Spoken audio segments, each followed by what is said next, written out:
What is up, geeks and geekettes? It's another episode of the Countdowns to the Geekcast. My name is Ted, aka Steady. Joining me as always, my partner in crime, the one and only Maddie B. Ooh, Maddie B. Waters. Maddie B. Waters. I actually should have What?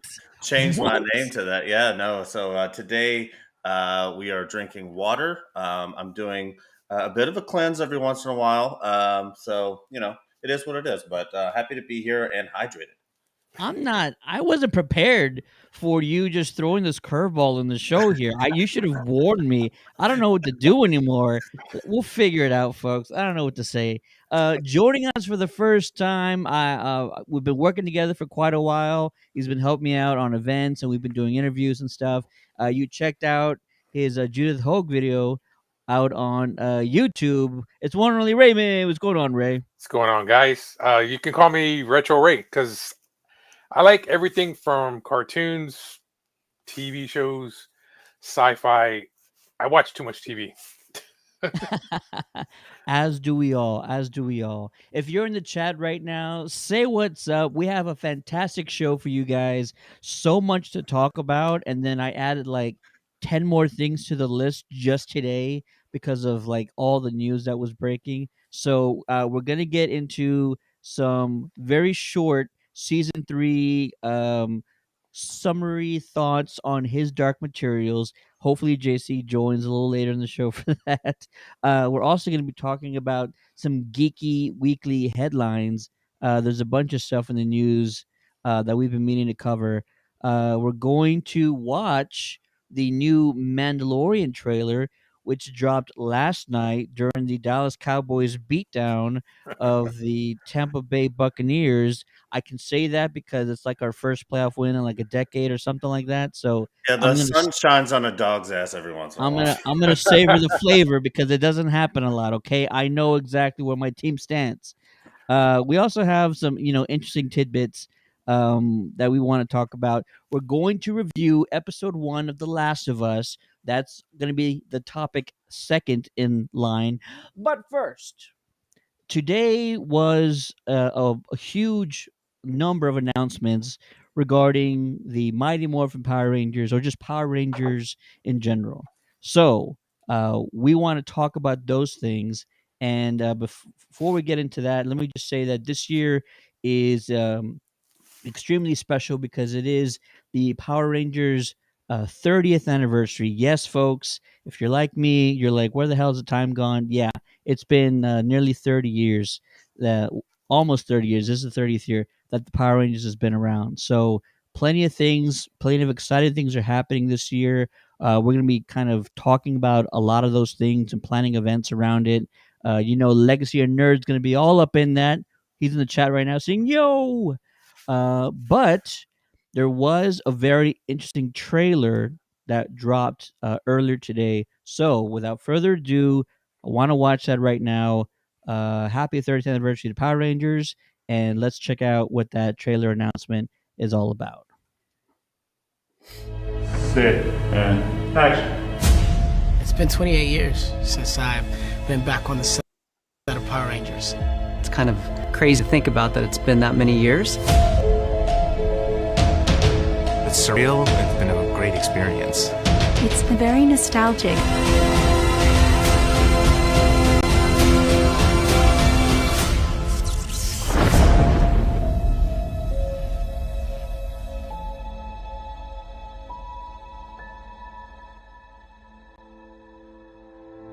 It's been really exciting to film a 30-year anniversary special. Let's be honest, the main reason we're here is to see these characters, these actors that we're familiar with from 30 years ago. I think the audience is going to be, first off, excited to see a bunch of us retro Rangers come back. Directing 2 actors who were Power Rangers 30 years ago, and actually some of the other actors too, Steve and Kat, it was a really interesting process. Meeting fans, the one thing they always ask are they ever going to get the band back together? Just getting to work with Walter, obviously we have a long history together. Well, David and I working with him as Billy and Zach being Zach and Billy. It's funny how similar it is, but in a different way. David and Walter, Steven, and then Catherine. We've been working together a long time ago. So glad to see them. There were a couple of us that had never been on camera together before. Well, we're Mighty Morphin together, but separate cast. We've never actually worked This together. is our first time working together. Just coming back to the show in general it's just a joy. We're a family of Rangers, so to finally be on a set with them was really interesting. There's so many little Easter eggs. I just think it's going to give the fans everything they want. It's such a different take on what we've done before, but a lot of the same elements are there. I think what I'm most excited about for the fans and this 30th anniversary special is for them to see us all together and our chemistry and our growth. I think this is the best way we could have celebrated 30 years.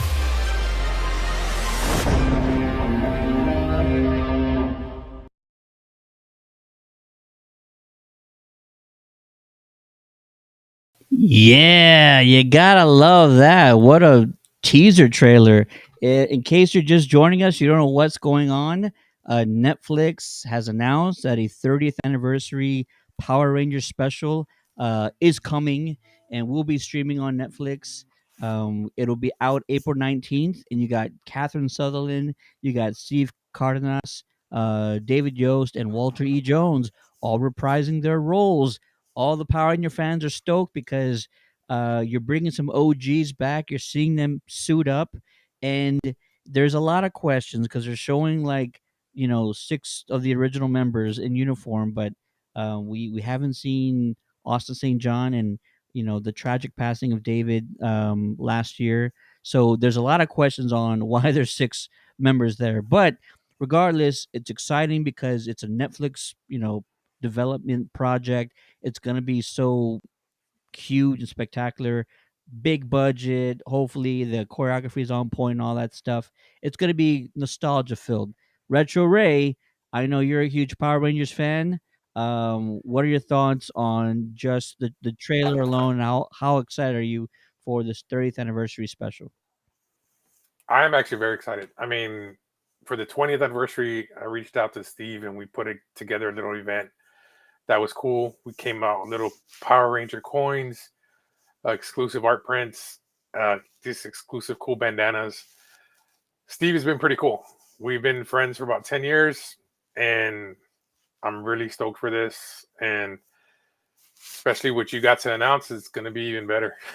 And we'll get to that in just a second. Matty B, I don't know how big you are on the Power Rangers, but your thoughts on just You them always bringing say it that. back? We don't talk about it enough. I grew up in 1990, so Power Rangers growing Mm. up was everything to me. In fact, Everywhere. when it comes to this trailer, though, what I was most surprised about, the question I would lose on Everyone Wants to Be a Millionaire, or whatever that name of that show was the fact that Steve Cardenas and Walt E. Jones had never been on screen together. I would Crazy. have lost that because there's been so many iterations. A lot of these Rangers have come back. Maybe it's just one of them or 2 of them, and different iterations. But the fact that they've never been on screen together, with how close they were in the timeline, was crazy to me. So excited to see that. I'm excited that for a lot of these actors, this is one of the biggest things they've ever done. Was to be a Power Ranger. That's what they've always been most known for. And so, especially reaching the ages that they're going to be at now, I know that they're just going to give it their all, and they're going to be really, really excited. And all of the Rangers I've ever seen at any con has been really appreciative of the fans and understands the place in their hearts. And I really, truly believe they're going to put their all into it. It's going to be awesome. Yeah. Absolutely. And we'll get into a quick announcement, just something that we're starting to do for this 30th anniversary celebration. Sometime next week, we'll be interviewing the one and only Steve Cardenas, the Red Ranger. And well, he's a number of Rangers, different colors. But we're going to be interviewing him along with Daniel from the Legacy of Nerd and Retro Ray. He was nice enough to give us a little exclusive interview. So we'll talk about the 30th anniversary special. Not any spoilers, of course, but we'll get as much from him as we can. And it's just really exciting to have one of the top Power Rangers out there, really, on the show. So yeah, we'll interview him and we'll put that out hopefully sometime soon, and Can't wait for you guys to check it out. But yeah, we're all excited. We're all stoked, and it's a big occasion. I mean, this franchise, 30 years old, feels a little bit longer if you ask me, but it's not like there's any lack of content. Like it's been a strong. They've been going hard for 30 years. It's not like Star Wars been around for 50 years, and they've been taking breaks for years in between. Like Power Rangers has been going hard, extremely hard for 30 years straight, and so yeah, pretty exciting. It's a momentous occasion, and we got plenty of things in store. Can't wait, can't wait. I missed a couple of comments here. David says, Matty B, drinking from the living waters of Mandalore. Facts. And he's also a massive Cowboy fan. Hell yeah. Cowboys won. We'll see what happens next week. I ain't placing any bets, but I'm excited. Oh, next week's going to be exciting. Oh, yeah. I got to hear that. Legacy Nerd says, the comments on my channel have been on fire about this. Yes. And look, the writers behind it are huge fans, and so it feels like you're putting a lot of the correct pieces in place to have something pretty special. If it's just it could be done right, and we've seen things coming out recently that have been doing things right. We talked about Ghostbusters Afterlife bringing back some OG characters, and them doing the right amount of nostalgia, doing the right amount of creating a new story. There's rumors, and Daniel will probably talk about it on his channel about what the future holds of the franchise. If you want to hear more about that, go check out the Legacy Nerd. But pretty exciting all around that it's the 30th anniversary, and there's a number of things that we'll be talking about regarding Power Rangers within the next 2 to 3 months. So stay tuned. Get ready. It's going to be a wild and bumpy ride. Let's see here. Next, we're going to be talking all about this massive, massive show that came out just last night. HBO premiered The Last of Us, the series based on the popular video game. I'm going to be very honest with you guys, extremely honest. I know the high point sort of The Last of Us, but I have not by any means played it all the way through. Part of that is intentional. When I heard that this series was coming out, I always said, okay, well now I can't play it. I don't really want to spoil myself going forward. So I'm gonna do what sort of like a reverse little action here. I'm gonna watch an episode, and then I'm gonna play the game through the events of that episode. I've never attempted this before, so I'm really eager to see how it kind of plays out. That I'm playing the events of the game. But first, we're gonna go around and just get general thoughts, and we want to hear from you guys too. What are your general thoughts about the season premiere of The Last of Us? Let us know in the comments. And Maddie B, I know you were excited to talk about this. You just finished watching it, so let us know. First, give us sort of your general thoughts about the premiere of HBO's The Last of Us. I thought it was awesome. Obviously, Pedro Pascal hits again. It insanely well done. It was the perfect blend of video game cinematography and real world cinematography. The cues of the music here and there, the way that they had that throughout parts of the story was so much like the game. I moved into a new house, and there's this built-in surround system in the living room, and I hadn't been able to use it yet. But I got the receiver in today, so it's the first thing that I watched on it, and it blew my mind. I love how original or how it stuck to the original storyline. It didn't take too many liberties with it whatsoever. And again, to your point, Ted, when it comes to the game, it's not very often that video game adaptations are any good.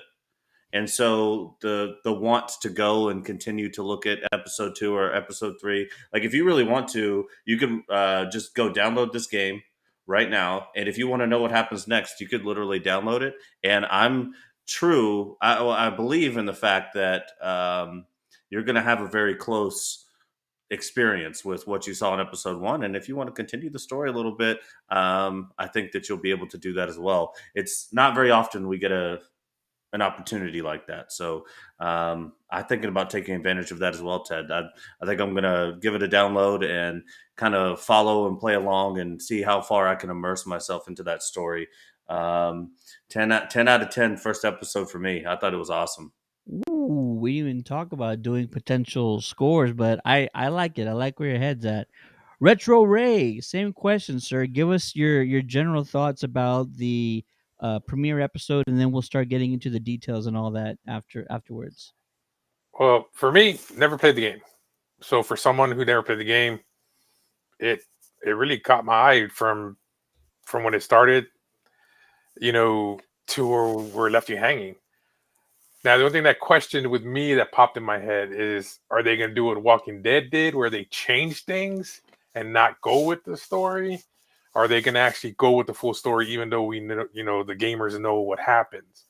But overall, for not watching playing the game or anything, I mean, the two characters they chose, I'm talking about spot on. Just from seeing the pictures of the girl, the character, Ellie, I mean, I like it. For right now, like same thing, 10 out of 10 for someone who's never played the game. I love it. I love it. And I'm going to piggyback off you, gentlemen, regarding your thoughts about The Last of Us. I loved this premiere episode. It had everything you wanted out of sort of this type of a film. It was very reminiscent of how A Quiet Place started. A Quiet Place, you kind of just thrown into this regular kind of story. Everything's fine. We're in, suburbia. Everybody's doing their thing, and then just all hell and chaos breaks loose. The right amount of tension, the right amount of drama. It leaves you open with a lot of questions, but I feel like it sets up the world that you're getting into extremely well. And so, like, right off the bat, you're like totally invested in it. Nothing seems too far-fetched. I love how they open the damn episode with the talk between the scientists on the talk show. Like, Oh yeah. that was just magnificent. And yeah, I love this. I mean, I'm ready for another massive hit in this horror, let's say zombie-esque type genre. Everybody knows who watches the show. That's like my bread and butter. That's what I love watching. And so I'm excited. I'm stoked. You all know how much I love Pedro Pascal. I talk about Oh yeah. Pedro and everything he does. Even if he's in a bad movie or a bad series or anything, he's killing it no matter what he's doing. So anything with Pedro in it, I'm all in. Even that Nicolas Cage movie that he was in, oh, so Oh, hilarious. I forget the name. It had this long, weird name. I think I reviewed it, but yeah, no, this is fantastic, and I can't wait to see how it turns out. And yes, everybody who's played the game and the media channels who played the game, they're all posting like side by side shots and seeing how everything is like exactly how it was on the game. So very exciting, exciting that they're staying true to the source material. The creators were involved with the series, so I'm stoked. If anybody has anything bad to say about this, I can't imagine what it is. So far, like, I'm all in on everything they've done. So yeah, definitely. Let's get into a few of the specifics about this series. First off, I forgot, or maybe I just like never saw it, that Anna Torv was in this series. Anna, who's from Fringe, which is like one of my guilty pleasures, I guess. Like, I watched that series all the way through.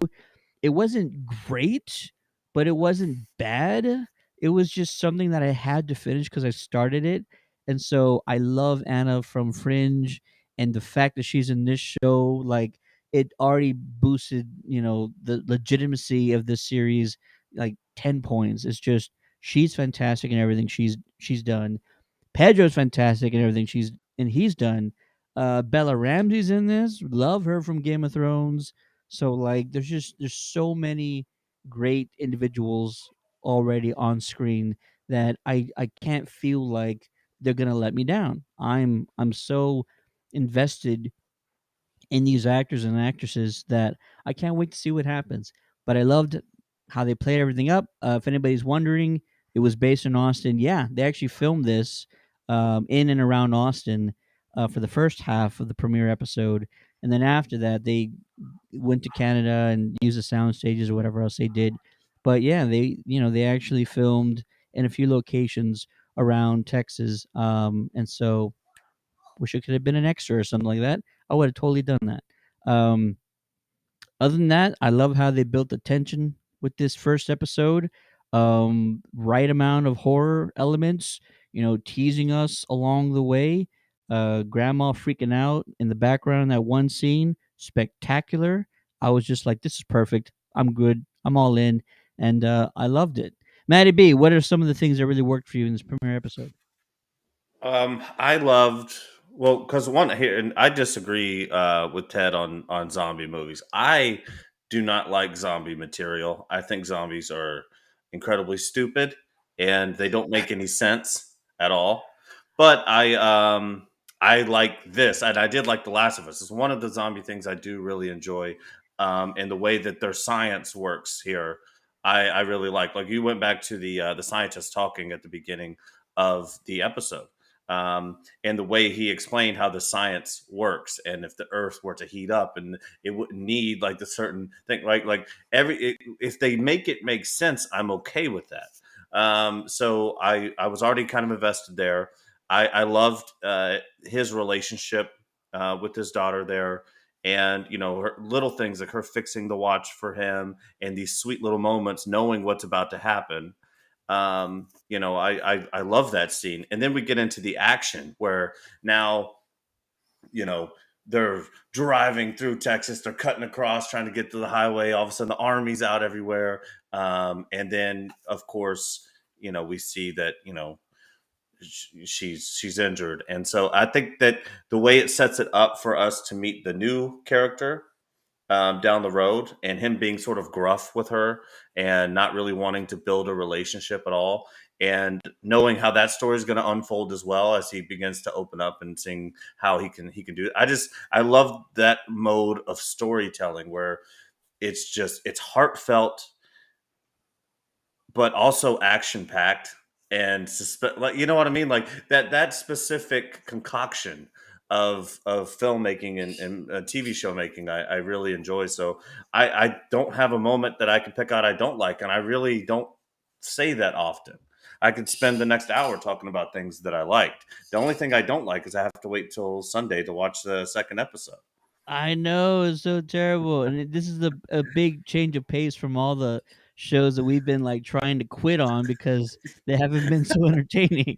So it's good. It's good to finally watch something that like we're excited about, and hopefully it doesn't take a weird turn like Oh, other shows that we've been watching. one question I did have though. Uh-oh. I almost thought, I was like, whoa, is this a movie? Is every episode going to be an hour and a half runtime? I wouldn't put it past HBO to kind of, be a little bit more free with the timing of everything. It seems to work well for other streaming services like Netflix to kind of not confine themselves to a specific time frame, but also if they just did it for the first episode and then every episode afterwards is just going to be 45-ish minutes, I wouldn't be surprised either. Yeah, but it's awesome. And again, I hope they don't do a Walking Dead thing with it either, because I hate it when zombie stories go on forever. It's like at some point they got to end. It's got to stop. Yeah. What happened? Yeah, but even that with Walking Dead, the actual what happens at the end, that really teed me off.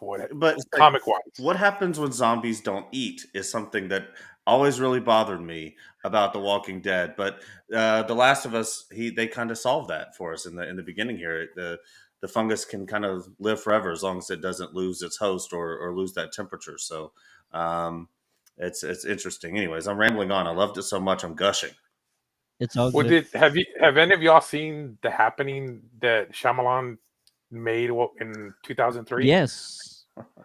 So to me, it's like, because of course some people didn't like that movie about it was in the air and the trees causing the people to get kind of the same premise with kind of spores. It's nature that's causing people to kill themselves. Mm-hmm. I mean, I kind of like where they took that, Mother Earth can turn on humanity, and I kind of like that premise, especially with The Last of Us, the same thing, like with the scientists at the beginning. You know what I mean? Yeah. People taking him like he's a nut. Yeah, Braxton in here saying that I guess he's probably talking about Ted, but no, he's I would love it. no, Braxton's a good friend of mine. Thanks for hopping in, bud.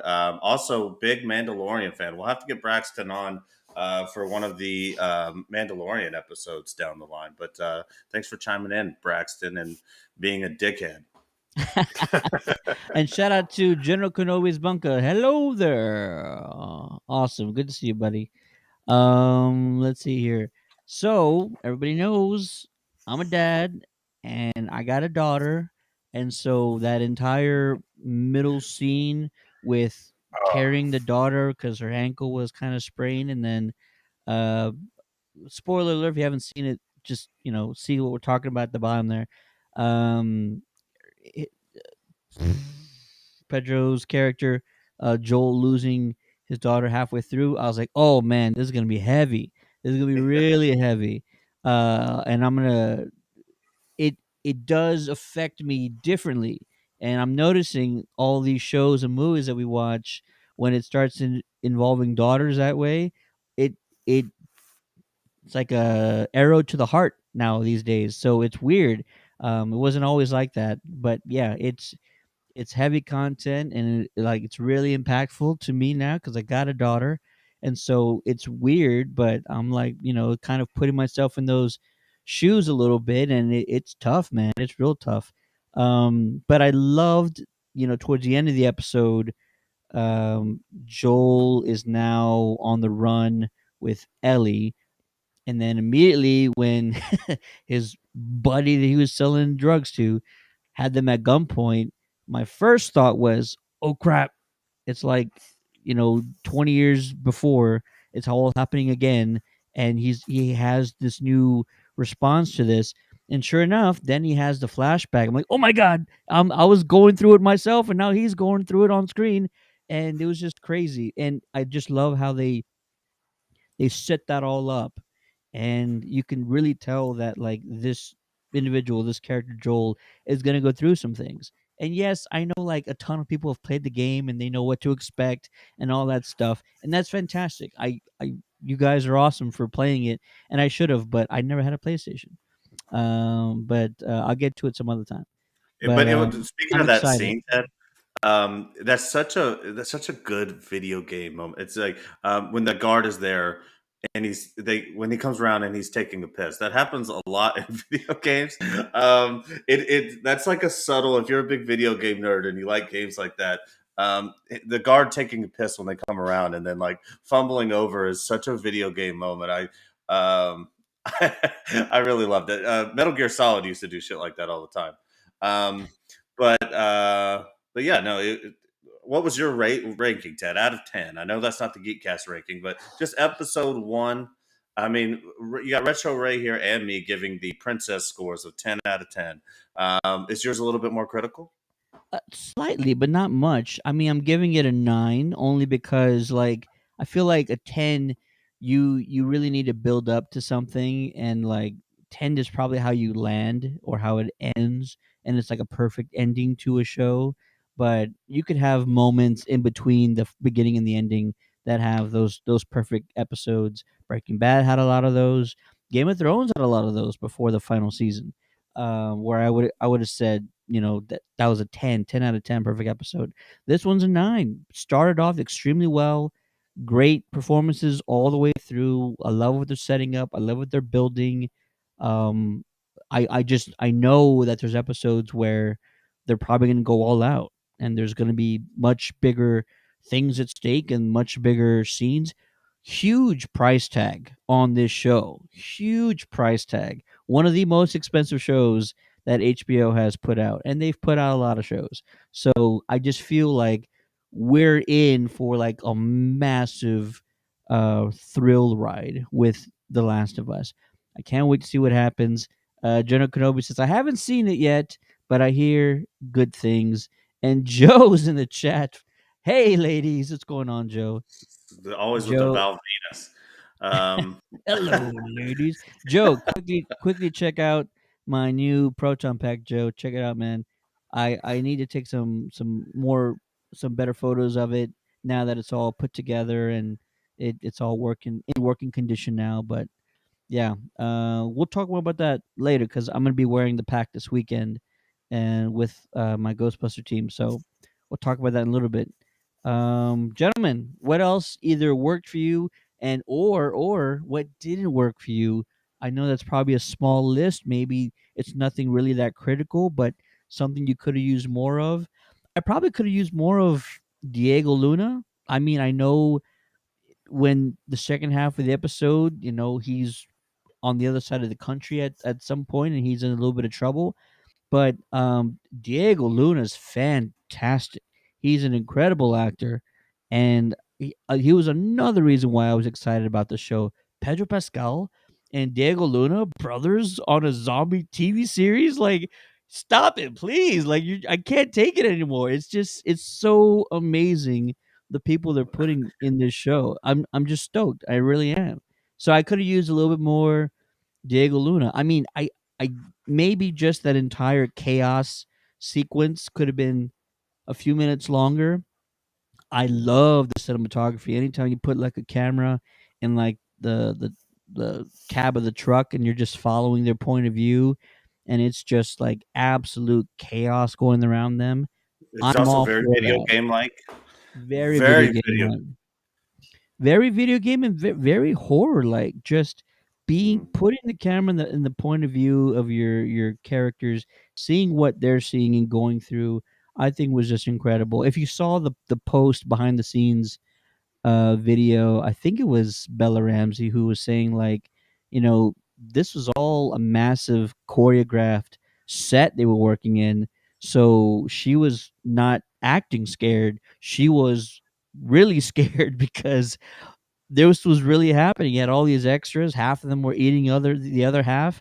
You had explosions. You had things crashing into each other.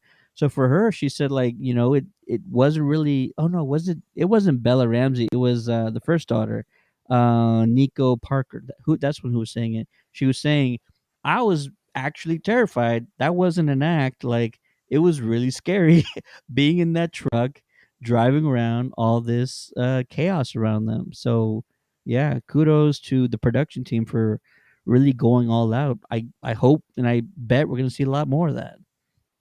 Gentlemen, you got anything else to say? Anything that worked or didn't work? Have you any of y'all played Left 4 Dead back in the day? Yeah. You're That you're little looking at one of the longest playing Left 4 Dead players in the history. I got tens of thousands of hours of Left 4 Dead gameplay, 1 and 2 under my belt. Go ahead. remember the whiny little lady when she's hunched The over like witch. she's crying? Yeah.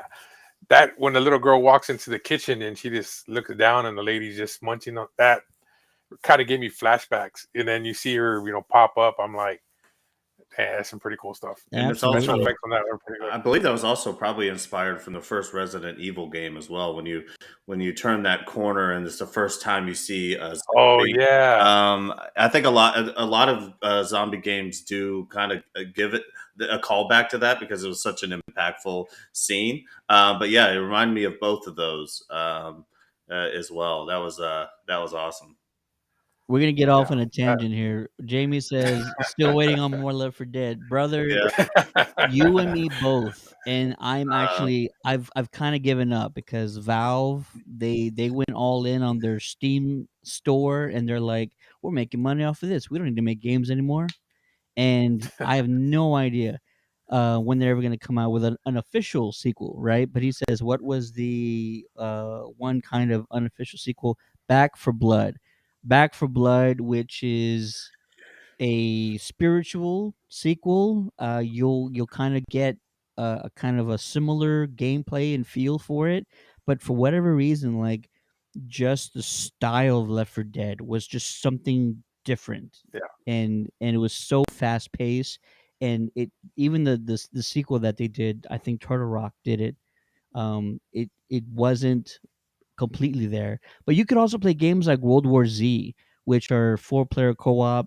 They have massive hordes that you can actually see in your point of view. Totally off on a tangent here. But World War Z also had some great moments in it because you're fighting like 200 and 300 zombies at a time, and you can actually see them coming like blocks down the street coming towards you, and that's always fun. So you got a couple of things that are similar, but nothing like the original, baby. Often imitated, never duplicated. That is true. Totally off on a tangent. They still need to make a Left 4 Dead movie series. Fuck.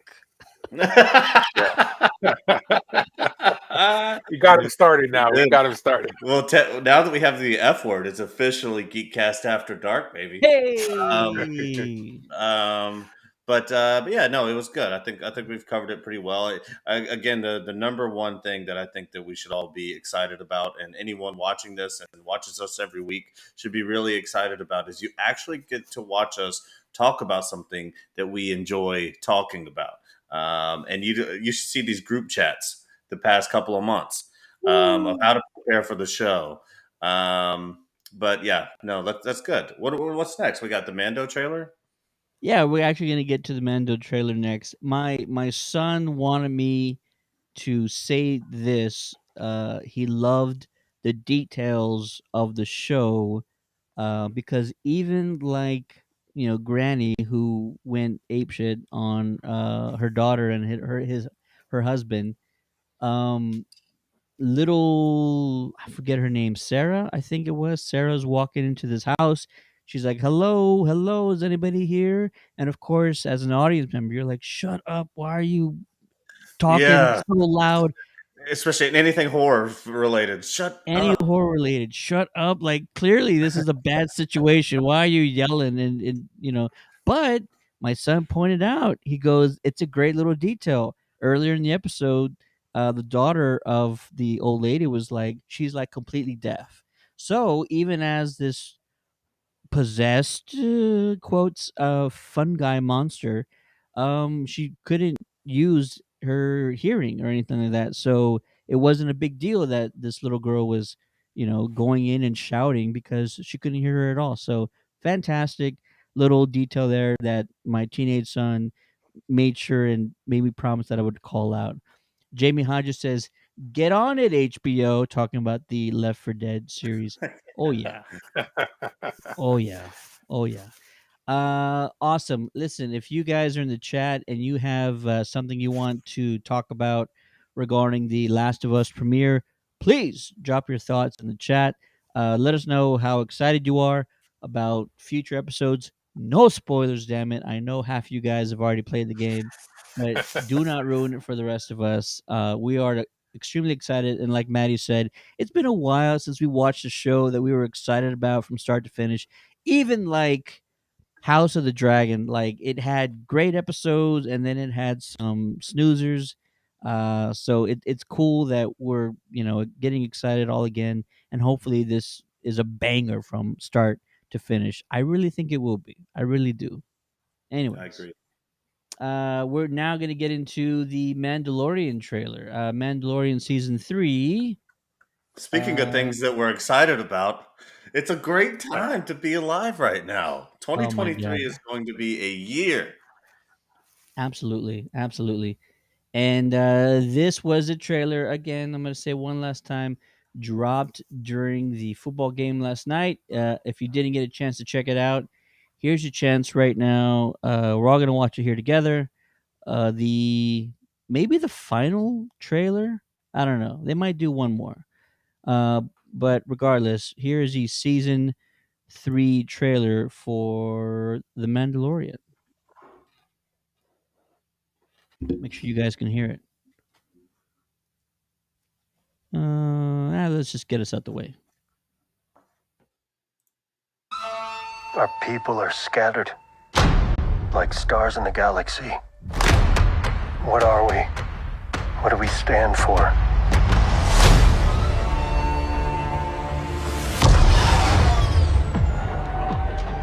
Being a Mandalorian's not just learning about how to fight. You also have to know how to navigate the galaxy. That way, you'll never be lost.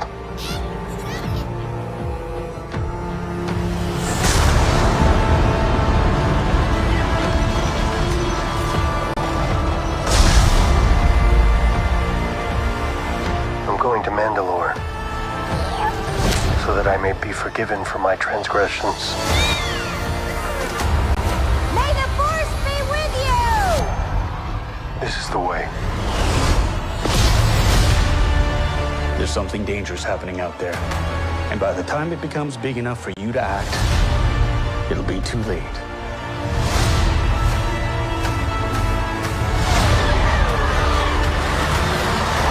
Hang on, kid.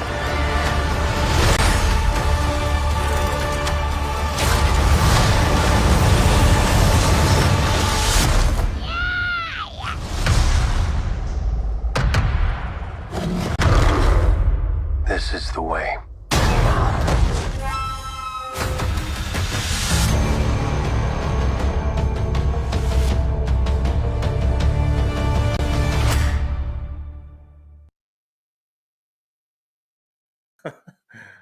Oh, that's how you do a trailer.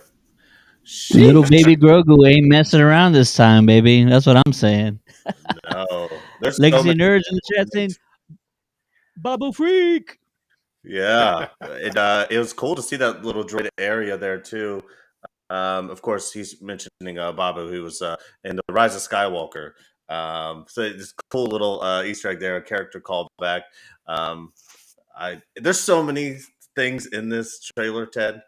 Where do you start? I want you to start with the part that you actually called out and that we've been talking about online. I'm sure everybody's been talking about it online. There's one shot in this trailer where everybody's freaking out because it's not just like one Jedi, Luke Skywalker, going in there with lightsabers, but you got a handful of Jedis that are looking down upon a door that's being breached at the moment. And so, Maddie, you go first, man. Your thoughts on this shot? Potentially another flashback is what we're assuming, right? Yeah, this is definitely going to be Order 66, and obviously Order 66 is such a huge part of Grogu's origin story. And as the Mando is growing, so is Grogu, and learning more about himself is important. There's a few major questions here. Obviously, in this scene in the trailer, if we had it up, it'd be easier. But right before it flashes to this, you can see Grogu's eyes, and you can see the reflection of the lightsabers in them. So we know that they're standing in front of Grogu, so they're protecting him from whoever is trying to breach that door. And obviously, fans want to go wild. And is there a secret Hayden Christensen in here? Are we going to see Anakin Skywalker, or at this point would be Darth Vader? Coming through this door here, or it could just be some stormtroopers who are just trying to breach in and get in there as well. Then the other questions I had for the scene is, what is making him recall this? Right. Is he just learning more about himself? Is he learning to meditate? Is he pulling this, sort of out of himself, or is he talking to Ahsoka? Is he talking to Luke again? Who else are we going to see that helps pull this memory from him? I mean, you could give me a whole show just on that. But what do you guys think about that scene? Let's hear from you, Retro Ray. What are your thoughts on this one scene? Most likely a flashback, but yeah, the questions are like, what are the reasons behind going through this again? Your thoughts, Ray? Like I said, yeah, is one of the things is yes, protecting Grogu, but it's like, yes, who's coming after him? And that I've heard some stuff where people saying they want Mace Windu to come back. Could we see him come back? I mean, because technically, Darth Maul died how many times? Yeah, you know what I mean. He lost his legs, got robot legs. So I mean, a lot of people, and that's the thing too. If you've watched all Star Wars Rebels and everything like that, Clone Wars, I like how things that occurred there are being tied in to Mandalorian, and especially Bo-Katan. To me, when I watched the cartoon series, Bo-Katan was like my favorite character, and to see her live action, dude, I was like a kid in the candy store. But this scene alone, man, I don't know, but I can't wait. And of course, we probably won't see this till at least episode 5. They're gonna make us wait till that to see it, or even maybe the last episode. Maybe it's hard to say. It's I wouldn't put it past Dave Filoni to put this at the beginning of season 3. Like Grogu's having some nightmares, and this is exactly what we're seeing, and he's gonna wake up from it. But I went on the shoot, I went on the Star Wars Stuff podcast with our good buddy David, who's in the chat right now, and I told them what I've been saying on this show for a long time. Dave Filoni and Jon Favreau are fixing elements of the Star Wars franchise that fans have been complaining about. They've they've kind of fixed the whole midichlorians bit by trying to like make that a little bit more canon. From before, they worked the Sarlacc pit into the Boba Fett series and like try to fix that as well. I wouldn't be surprised because we've seen it on the different animated shows that we get some new elements of Order 66 that we had not previously known before. If you watch the end of the Clone Wars, is it Clone Wars? It's a Clone Wars. You find out that, spoiler alert, Ahsoka's like pretty much in episode 3, just like you never see her in the movie, but she's literally like walking into scenes as scenes are ending in the movie. And in the Clone Wars final season, she's like going into scenes talking to characters from episode 3, like right after like Kenobi or Anakin to walk out of a room, she'd be walking into it. So like we could potentially get a different element or a different story involving Order 66 that we had not previously known before. And yes, it's probably just regarding Baby Grogu and him finally getting out of the temple with somebody. Hopefully it's Mace. Samuel Jackson's already said multiple times on social media, like, Jedis can fall from great heights and still be alive. So why can't I do that? And yeah, I'm all for it. He should be back. He should come back in some shape, way, or form. And yeah, I wouldn't be surprised if he has something to do with this. But ultimately, it's hopefully just a new angle of Order 66 we had not known. And hopefully it's really interesting. Like, not just one Jedi getting out with Grogu, but maybe somebody that we're familiar with, or something like very mind blowing happens in the process. I can't imagine it's like, Anakin not killing the younglings, like just letting them go. Like, all right, you guys go out the window real quick. And then he's turning around to all the stormtroopers like, hey, I took care of them. Nothing to see here. Let's go to the next room. I don't expect anything like that. Maybe it would be cool if like it wouldn't be a stormtrooper, would it? Wouldn't be a stormtrooper because they're all clones and they're all controlled. They wouldn't be letting the kids go. Just maybe it's just somebody we didn't expect who's kind of helping them get out, and that would be seriously something dope and interesting that I would love to see. Yeah. General Kenobi loves your shirt, Retro Ray. Snoochie Boochies. Yeah, I just saw that too. Yeah, Um, Snoochie Boochies, man. There's a bunch of as lead into Ahsoka, and Jay mentioned this in the chat a little bit earlier. How it might be more likely that it's Ahsoka that is working with Grogu to memories. But there's also a big character in that timeline with Ahsoka, who's Grand Admiral Thrawn. And so you can see when those TIE fighters are coming in, those are the type of interceptors that Thrawn would be flying. That's like his sort of area. So, I mean, and they're on Mandalore there in that shot. And so is the Empire still holding a presence on this, pretty devastated area? The Mandalorians are clearly fighting someone in this trailer. We didn't get a good, clear look at the enemy, but I guess we can assume they're still fighting the Empire in some way. And so I guess during this time, Palpatine would probably be on Exegol. I'm not sure. But, I mean, there's a lot of questions that this trailer raised if, you go back and watch it and apply some of that to, previous things. But, bringing up Thrawn or starting the lore of Thrawn or anything like that would be pretty interesting as we head into Ahsoka. Oh yeah, Ahsoka. That one I'm waiting for in itself. I mean, I don't know if have you guys read the books in between, like right after Order 66? No, I know kind of some of the highlights and all that, but not The all the way only through. I read the Rise of the Dark Lord, which I guess would have been after 66. Yeah, what had to have been.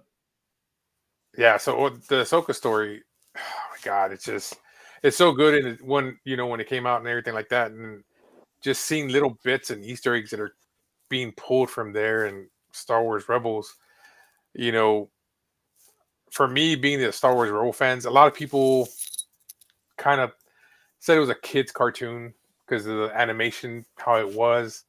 But if you really watch the story unfold, and it just hit everything, and especially, did you guys watch the complete series? Yep. Yeah. Okay, yeah. So like even like when you see Ahsoka pulled out of the timeline, and she says, "I'm gonna find you," and then when she shows up at the very end, she looks like pretty much like Gandalf. You know what I mean? That was just mind blowing for me when I saw that. We got some You know, more stuff in the chat you know here. what's Hang on. funny too? What's that? Go ahead. No, I was gonna say the droid bar was hilarious. It was like a bizarro, Mos Eisley, because droids aren't allowed in Mos Eisley, and so you see this like droid bar. It's all droids in there, and you even see the B-1 battle droids that from Phantom Menace in this bar. I wonder if this is just going to be a funny little scene that Dave is playing with as such a Star Wars fan, but it looks like they're clearly like in a bar. Like this looks like a recreation area for droids, and you don't see any humans in there, which would be like the exact opposite of Mos Eisley Cantina. I like what Dave said. Droids were drinking oil. I mean, that was as we expect them to. Yeah.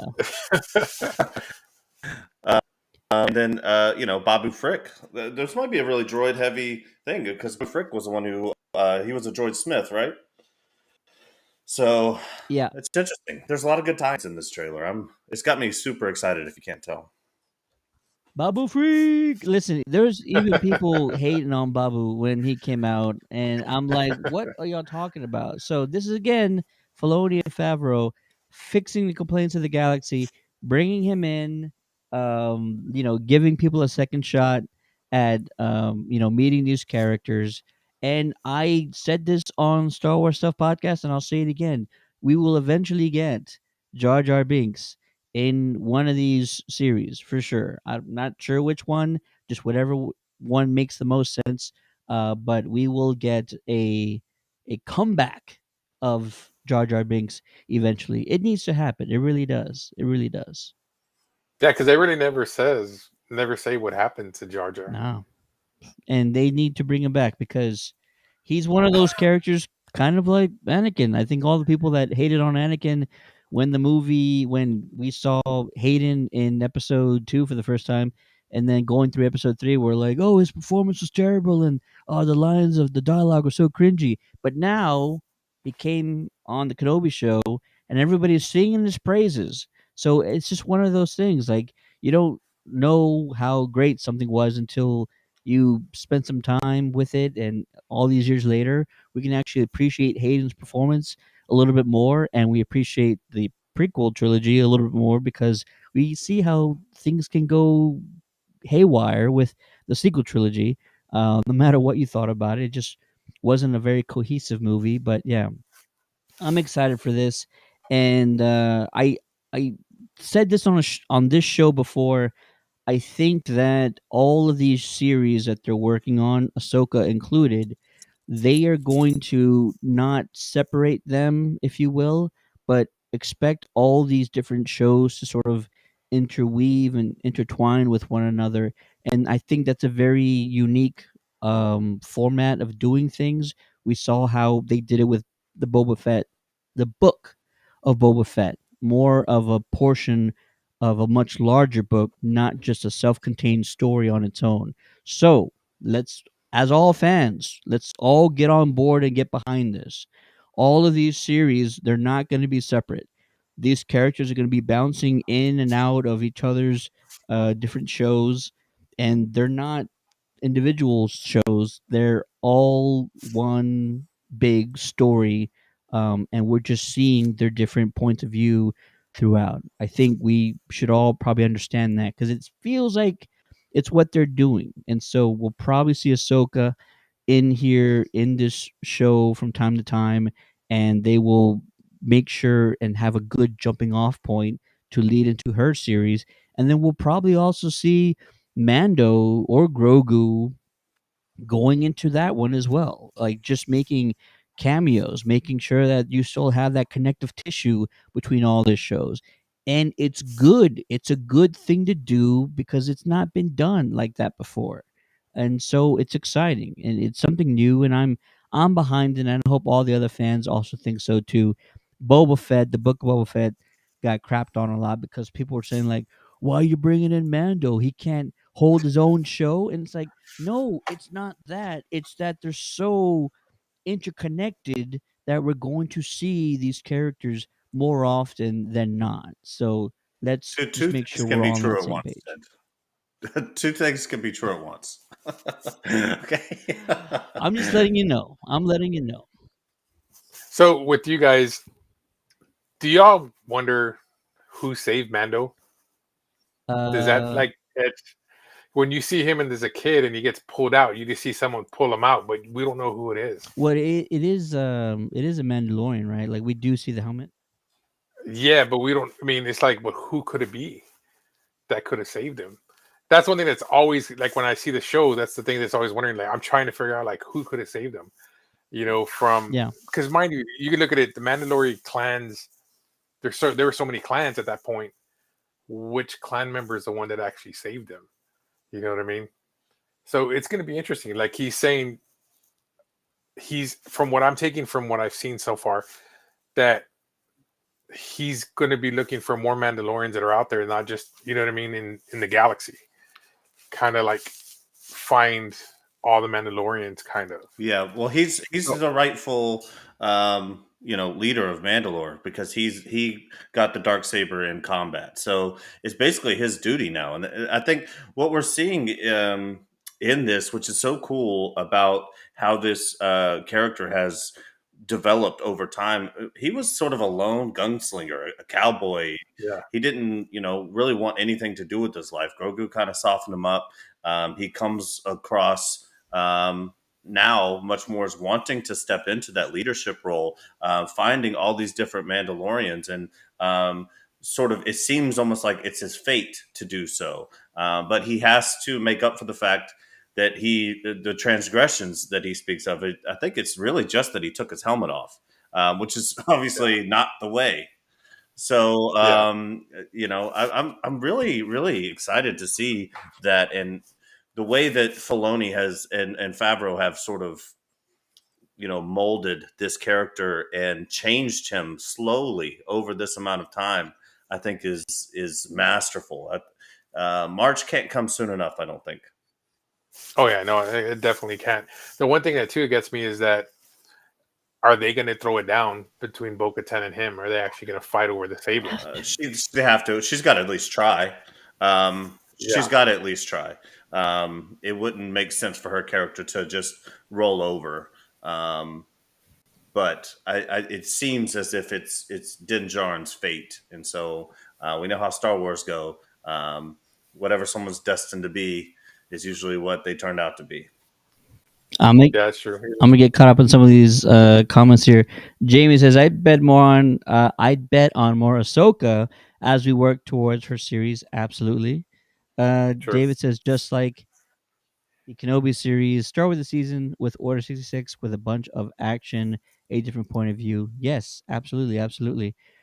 General Kenobi says, "I think those Jedi are the ones that Kenobi saw in the hologram recording in Episode 3, the ones fighting Anakin Vader." Ooh, so this is something we've already seen, just from sort of the live action point of view. and instead of the video recording, that would be pretty cool. It can. Maybe Quinlan Voss makes the rescue. Maybe Jar Jar makes the rescue, as Jamie put in the chat. General Kenobi says, "David, stop making the show better than it will be. Stop it." And he says he will lose it if it is Quinlan. Absolutely. And David says, "I have read the leaks for Ahsoka. Ooh, no spoilers, sir. No spoilers." Yeah, Let's I've read them see. too. They're I'm good. not They're gonna. really good. There you go. Yeah. Jamie says, "Desegregate the galaxy. Stop the droid hate." There you go. Jar Jar is nigh, says David. Also, Donnie Pearson. Hello, Ted, Maddie, and Retro Ray, and all. Happy Enterprise Day, fellow Trekkies. Hope you are well. Hey, awesome. Is it really? Happy Enterprise Day? Fantastic. Appreciate that, Donnie. Thank you. Trekkies. Trekkies or Trekkers? There are some who do not go by the Trekkies label and they prefer Trekkers. I know a few of them. But that's the thing too. Like me, there's kind of, you have those people who say you can't like Star Trek and Star Wars at the same time. I like both. It's so hard to choose between the two. They're so entertaining on both ends. So it's like, man, it's hard. We have just to be in the we have some TV show. Trekkies on the show. JC's a Trekkie. He's definitely the Trekkie on the show, and I think Joe is too. Right? Joe's sort of the Trekkie on the show. I think so. David I says grew up Thrawn in is the Thanos of Star Wars. I grew up in a time, or at least my group of friends, it had to be one or the other. Yeah, you couldn't be both. So I went with Star Wars, and I still believe that to this day. So if you like Star Trek, don't talk to me. Yeah, I like both. I do too. Donnie is still in the chat. Says I'm excited about season 3 of The Mandalorian and Mighty Morphin Power Rangers Once and Always and Cosmic Fury. Yeah, absolutely. And I know it's really interesting that Once and Always is sort of, there's kind of a double meaning now behind it because of the passing, the tragic passing of Jason. But it was the one thing that Austin St. John, who I know he didn't always see eye to eye with Jason in the past, but when Austin did a video sort of tribute to Jason, the only thing he really said was once a Ranger, always a Ranger. And so the fact that they're using that title for this special is, it sort of gives it even more of a kind of a special meaning behind it. It's not only once and always for these OGs that they're bringing back for the special, but it was kind of the one thing that Austin referred to Jason. And I'm not saying like they took it from Austin, but just the fact that they're using it, it gives it more of a special meaning, if you ask me. And Donnie also says, "Hello, David," from a Seattle Seahawks fan and a Dallas Cowboy fan at heart. There we go. Let's see. David says, "Approve of the Favloniverse." I love that. Ted, it's going to be an hour to get through all these. We don't got to do every one. Jar Jar saves Grogu. Would break the internet. There you go. Spoiler alert, it's Jar Jar. Oh, dude, can you imagine if that were to happen? How many people would? It'll be half and half. Some will be pissed and some will be happy. You know what's interesting that we didn't see in this trailer, and this would be the last bit for me. What's interesting is that we didn't see any Moff Gideon, and yeah, it was on this program that Giancarlo actually revealed to us that he would be a part of season 3, and he's already said season 3 is off the chain. Those are his quotes. Real quick, because my daughter won't let me not say hi. So, hi to the little one. Hello. This is my little Hi. Ellie. Nice. There you go.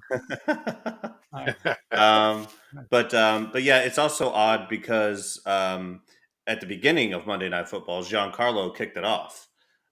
That was awesome. With the huge speech in a very Giancarlo way.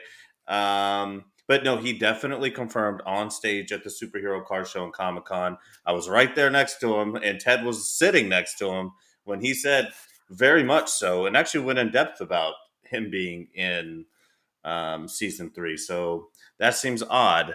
But yeah, who knows? We know he's going to be in it. So Makes me think they have something really special, right, for Moff Gideon for season 3. I mean, I know where he ended at the end of season 2, so he's probably in the custody of someone, either for good or just temporarily.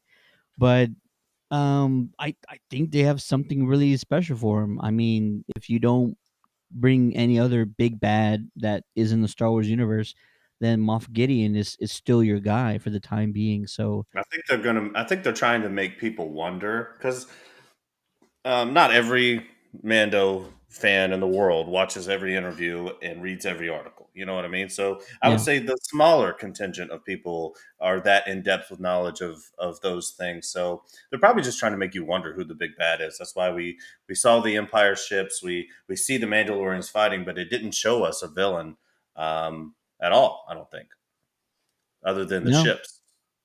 no, So I not think they're really. just trying to make us wonder. But we know he's going to be in there. So, and I can't wait. Yeah. I can't wait either. March 1st can't come soon enough. Really exciting. If there's anything else you spotted in the trailer, any Easter eggs, stuff like that, drop them in the comments. We want to hear from you guys. And you better believe once Mandalorian comes around, we're going to be all over that, and we're going to bring our friends along. You know who I'm talking about. Jose, Dave, Daniel, get all in on this. It'll be a fantastic time. Can't wait for The Mandalorian season 3. Yeah, Awesome. maybe David will invite me back on, even though I'm banned by corporate for no reason. You'll have Ted on, but no, It was only because you were busy is the reason why I was on. I no, was a it's because substitute. it's because they thought I made an insensitive joke about Bryce Dallas Howard, and it turned out to be I had a crystal ball the whole time, and they We've can't handle already the truth. we've already cleared that up with their human resources. It's all good. We figured that out. Yeah, we'll see. No JC yet. I don't know if he's watching, but we were gonna talk about his Dark Materials. Probably just gonna wait until another time. So let's get into some geeky weekly headlines. The first of which caught me by surprise. I'm sure it caught a bunch of you guys by surprise too. So let's go ahead and put it on the screen. Top Gun Maverick star Glenn Powell has actually written a Captain Planet script. He actually did this 5 years ago. He gave it to the production company owned by Leonardo DiCaprio, and he says, "quote unquote," it's still alive. There's still a hope. Gentlemen, I ask you here and now, how excited or not excited are you for a live action Captain Planet project? Maddie? I'm right in the middle on it. I obviously love Captain Planet. 90s nostalgia is incredible. But at the same time, it's like, what are you going to do with it? Because I'm not really going to watch that show if it's just a live action version of what the TV show was. And I don't know that I would love it if they just like extra superhero universe it either. I don't know how I feel. I think that's probably the reason why it's been stuck in delay for so long, while so much nostalgia has been greenlit. Um, what do you do with it? I don't know, and so that I'm sort of right in the middle on it. If it never happens, I'll still love Captain Planet, and if it does happen, then I'll watch it. But I don't know. I don't really have any strong feelings one way or the other. I think it's interesting. It's Leonardo DiCaprio's studio. Maybe if he just gets drunk enough one day, he'll call and say, "Make it."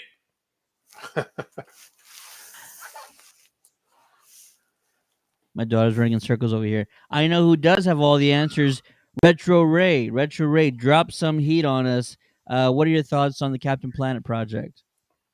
I mean, if it's kind of one of those things that do you make it as a movie or do you make it as a series? That's the thing. Is like, and then also too, how much money are you going to drop into it? I mean, is he going to play Captain Planet himself, or is he going to play one of the, and then who's going to play Mother Earth? there's so much behind it. You got to figure out like, hey, are you going to do a teen version? Are you going to do adult versions? I mean, I liked it as a kid, but I'm the same thing like Matt. I'm kind of like right there at that half and half. The one thing I would like to see made into live action is Silverhawks. Ooh, That's one thing. That's one I would like to see make into live action. I mean, I know they supposedly greenlit Thundercats. That I'm kind of interested in, but where's that at? Yeah. like, you know what I mean? But this one right here, I'm kind of half and half, Well, man. It's kind of one of those things. Captain Planet. The thing about it is, and the way that I remember Captain Planet, wasn't so much that it was a very serious show. It was kind of a do-gooder show to inspire kids to like recycle and stuff, and to maybe stand up to people dumping chemicals in your reservoir or whatever. So it's a little too on the nose for the subliminal activism that Hollywood typically likes to use. Such as like a subliminal activism like Way of the Water, Avatar. You know, or even the first Avatar. They like to more subliminally push those messages. Captain Planet's just a little too on the nose, I think, as far as that goes. If you make it just like the show, it's going to be like a public service announcement for the whole time. Yeah, and this is supposed to be live action. And the thing that I question about this project, it's a huge challenge for all the reasons Maddie has already stated, but also just the fact that like it's very cartoony. Like even the villains, super cartoony. You can't really replicate those type of villains. I mean, Jim Carrey was pretty good as was it Dr. Egghead, right? Um pretty sure it's his name from Sonic. That you kind of nailed a little bit, but like that's Jim Carrey, and he can only do that. You can only do that really with Jim. But this show, I don't know how you replicate some of the storylines, some of the characters, just because it's so far fetched, it's so out there, and so it's a huge challenge to try and replicate that in live action form. Do you go a little bit darker with it? Like, I mean, the only other thing that's really come out recently that's been really cartoony that's coming out soon is the Super Mario Brothers movie, and like they figured out, like, you know what, we can't do this in live action. There's just no way.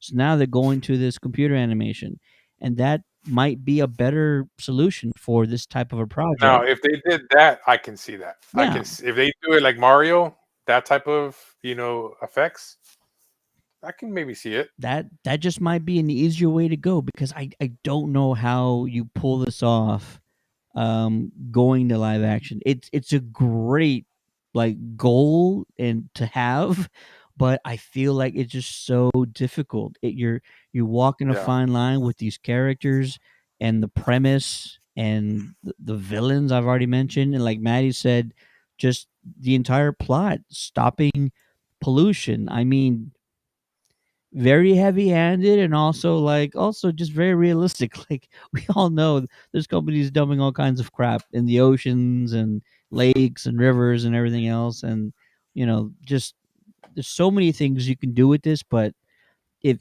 feels like it's too much of a burden and an obstacle to try and overcome. You might be better off doing this in some form of animation and getting it out there, putting it on a streaming service or whatnot. But I feel like live action is just too difficult. Just trying to figure out a good enough looking costume design for Captain Planet on a big screen, I feel like it's already just a huge undertaking, and I do not envy the people that would be responsible for that.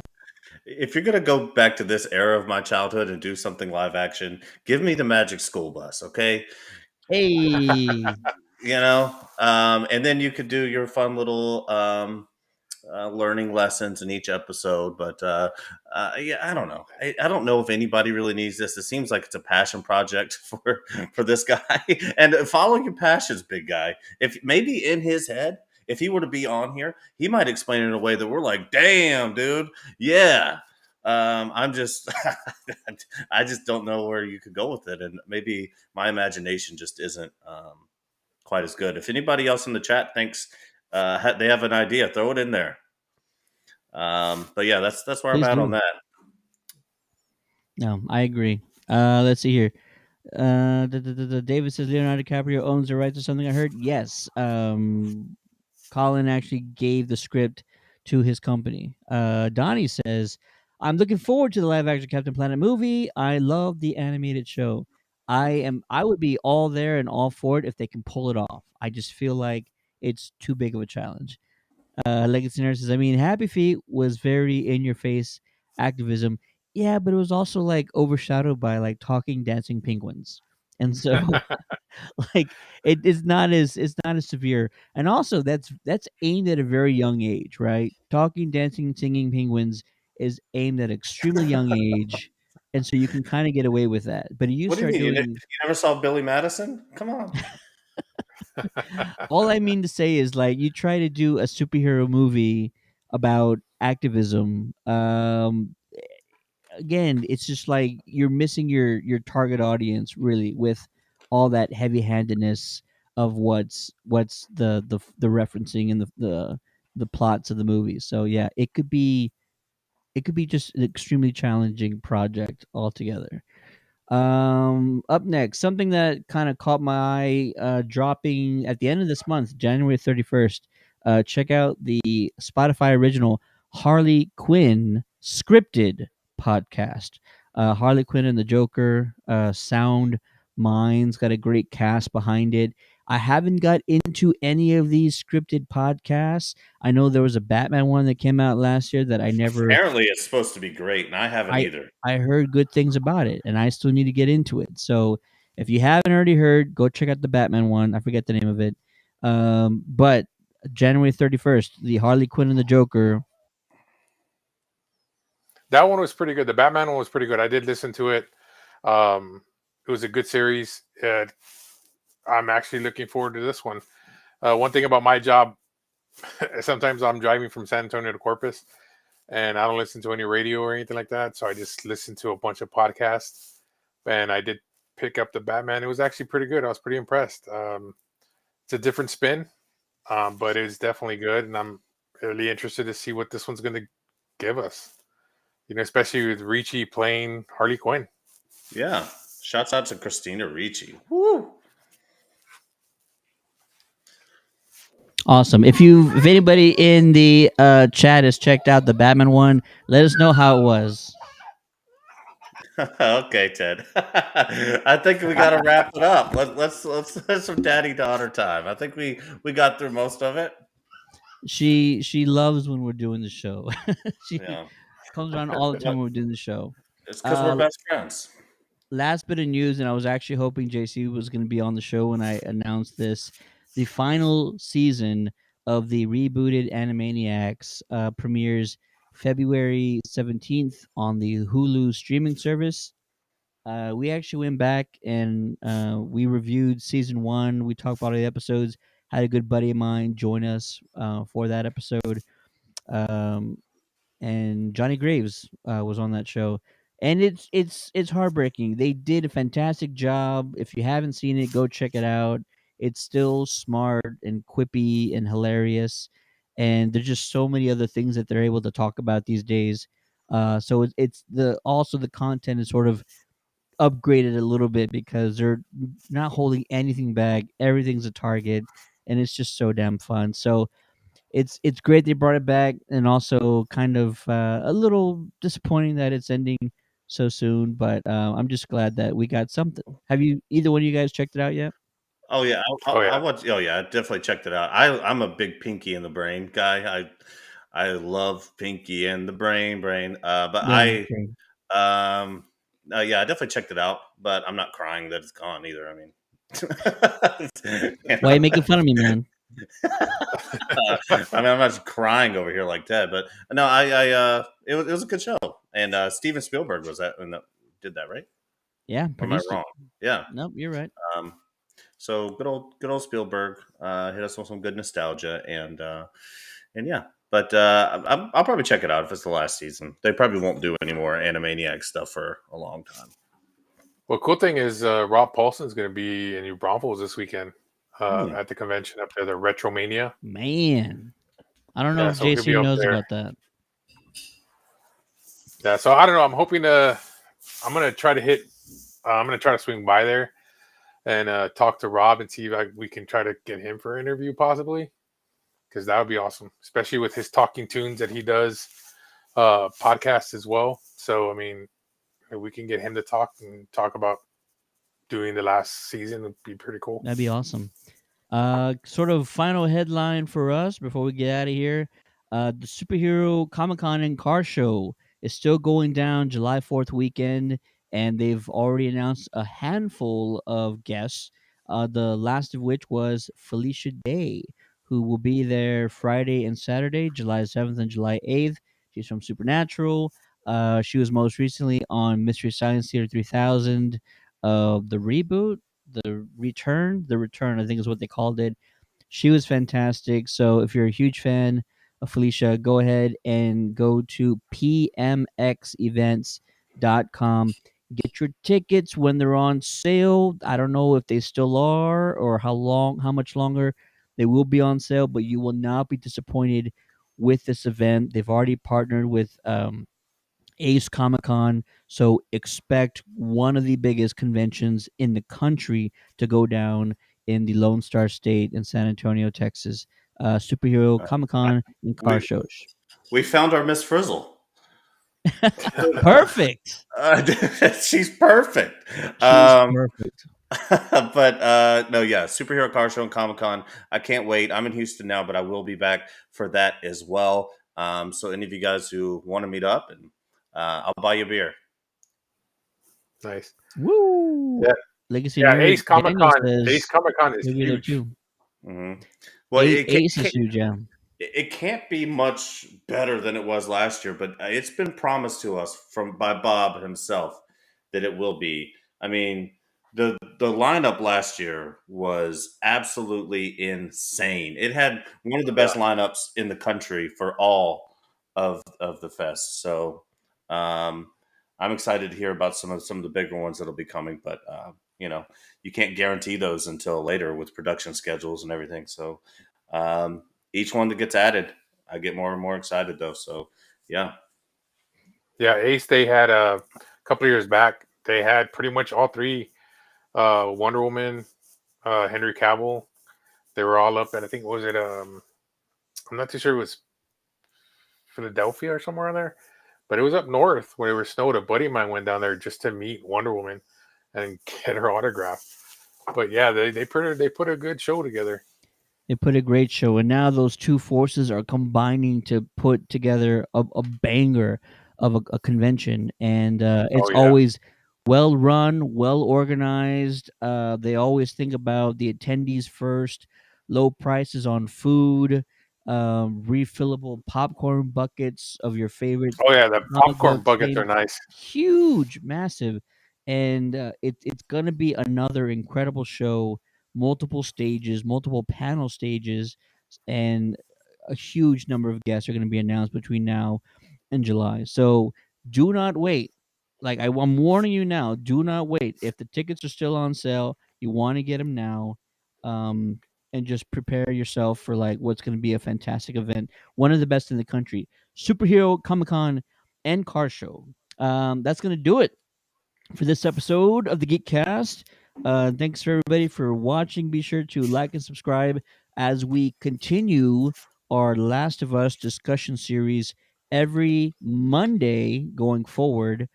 Today was just because the Cowboys are giving a beat down to the Buccaneers last night, and we didn't want to compete with Monday Night Football. So be sure to check back with us next week as we continue our discussion series on The Last of Us. And tomorrow, join us for a very special episode of the Ghost Heads Radio Show. Steady's going to be talking all about his new Hasbro pack right here. It's got all the bells and whistles on it. I finally kind of put it together and all that. It was a lot of fun. Any helpful hints I can give you guys on how to put either the stand together or how to work the switches and all that, we'll be talking about that tomorrow. And then later this week, the WrestleCast, I believe, is streaming on Thursday night for all of the drama that is professional wrestling these days. They will keep you up to speed with everything that's going on within the wrestling world, especially with Vince McMahon. For the Geekcast, my name is Ted. aka Steady. Appreciate you guys watching again. Joining me as always, my partner in crime, the one and only Matt Beat. Well, I don't have a can today, but we're still crushing one, boys. And joining us for the first time, appreciate it, brother. We'll see him next week. The one and only Retro Ray. Thank you guys for letting me join your team. I'm looking forward to working with you guys. So thank you. Absolutely. Good night, everybody. We'll see you guys tomorrow on Ghost Says Radio. Peace. Peace.